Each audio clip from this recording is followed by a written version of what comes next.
Older writer, though, for a festival like this, because there are people who argue with some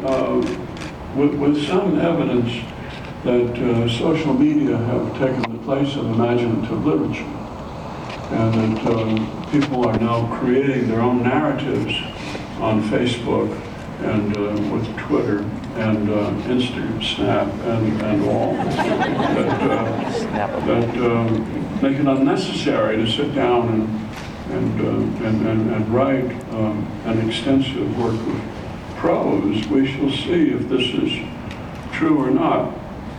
And in the meantime, you are now looking at someone who goes back to an earlier era of writing. We had no MFA programs back then. We had the famous Writers' School of Westport, Connecticut, which advertised in magazines. Bennett Cerf was on the faculty, Faith Baldwin and a few up, Rod Serling around there. And they advertised on matchbook covers as well. And you knew if you paid that money that you were going to be read not by the famous writers themselves, but you were going to be read by graduate students. And they would say nice things about your work. You were going to shell out money in order to be praised. To what purpose? And so we knew it was a scam, and we did not go for it.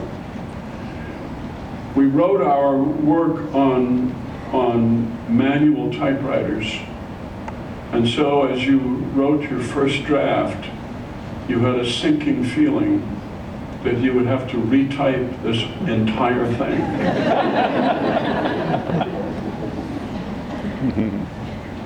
You did not have the capability of moving paragraphs around in an easy, fluid way.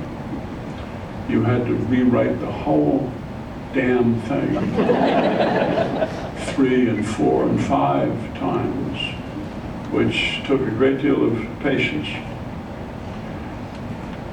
My generation of writers believed that the truest sign of talent was to be self-destructive.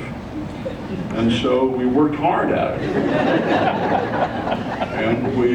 and we forced ourselves to chain smoke unfiltered cigarettes. And we forced ourselves to drink whiskey, drink bourbon, a writer's drink. I don't know where we got the idea, but there was precedent for it. Dylan Thomas, Faulkner, Hemingway, Fitzgerald, Thomas Wolfe, they were all alcoholic, famously alcoholic. And so we tried to emulate them. We drank and smoked ourselves into a stupor, which made us even less able to write anything that was sensible at all. You young people have been spared all of that. And I just mention that so that you know how truly fortunate you are. There may be no imaginative literature in another 5 or 10 years. And it may be the case that nobody will pay you to write a novel. Everybody will expect to get it for free. But at least you don't have to chain smoke. And you don't have to drink yourself and make yourself stupid. It has been a quiet week in Lake Wobegon this last week. I had a wonderful, productive day. Sunday. I don't go to my Episcopal church anymore. Because they got a new rector who thinks that he is the MC of a variety show. And as the MC of a variety show, I don't see it that way. I'm taking a vacation from the worship of the Lord, and I'm working instead. And I made some good progress Sunday and Monday on a novel that I'm working on about a stand-up comedian, and also on a memoir. This memoir is very interesting. My motivation is that I learned that a woman signed a contract with a publisher to write a biography of me, and I wish her well, but I would like to get my own version out there too.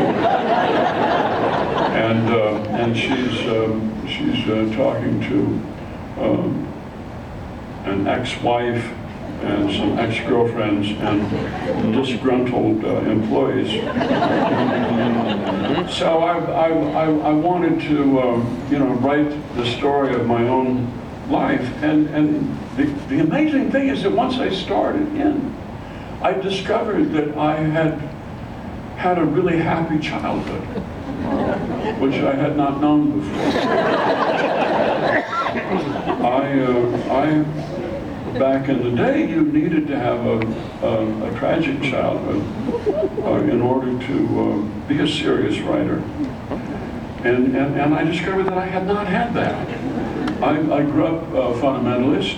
I grew up among people who were living in daily expectation of the rapture and the tribulation that would follow, Armageddon and so forth, and the fall of Babylon. And we lived and breathed prophecy. We lived with some concern, about whether we were saved or not, whether we were really saved or not. And because, we believed that God had decided all of that before the world was made, and what did God know about us that we didn't realize? We weren't sure.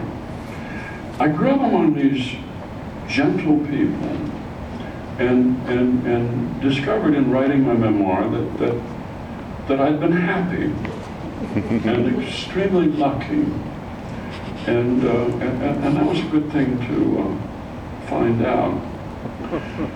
Monday night, my wife Jenny and I lay in bed, and we were talking about the young couple who have moved into our third floor, and a young woman who is extremely pregnant and who is 2 weeks away from delivering a child, and what a blessing this would be.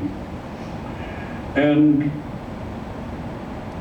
from this conversation, lying there in the dark, I could feel my wife roll towards me, which is our long-standing signal. And so we made love.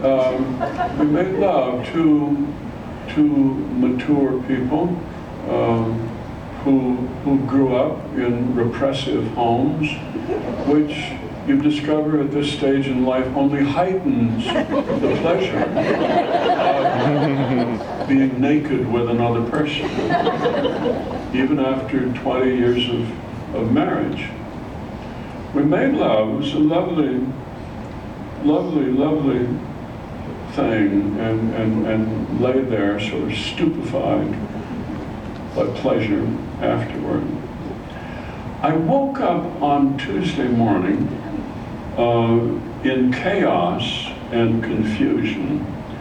I was in the emergency room of United Hospital, and there were bright lights, and people were asking me who I was and if I knew where I was.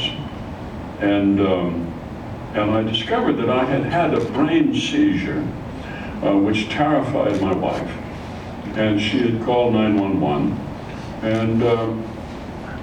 And so the firemen came and they hauled me down the hill to the hospital. I was muttering gibberish. It made no sense at all, and I was sort of stiff and terribly confused. But I came around. I think they gave me Ativan, and I came around, and in order to prove that I had my faculties, I recited for them the 87 counties of Minnesota, which we were required to memorize in the 5th grade. And this really impressed them. They'd never come across this in the emergency room. But I recited Aiken, Anoka, Becker, Beltrami, Benton, Big Stone, Blue Earth, Brown, Carlton, Carver, Cass, Chippewa, Chisago, Clay, Clearwater, Cook, Cottonwood, Crow Wing, Dakota, Dutch, Douglas, Faribault, Fillmore, Freeborn, Goodhue, Grant, Hennepin, Houston, Hubbard, Isantia, Itasca, Jackson, Kennebec, Kent, Gilby, Kitson, Coochichin, Lackaparra, Lake of the Woods, the Sewer, Lincoln, Lyon, McLeod, Monoman, Marshall, Martin, Meeker, Mille Lacs, Morrison, Mauer, Murray, Nobles, Norman, Olmsted, Ottertail, Bennington, Pine, Pipestone, Pope, Ramsey, Red Lake, Redwood, Renville, Rice Rock, Roseau, St. Louis, Scott, Sherman, Sibley, Stearns, Stevens, Swift, Traverse, Wabasha, Wadena, Waseca, Watonwan, Wilkin, Winona, Wright, Yellow Medicine. And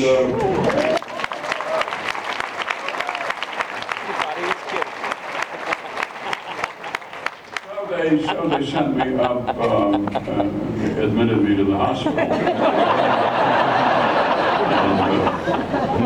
And I lay out there and, was visited by a neurologist who had some ideas about why this had happened, and a cardiologist, and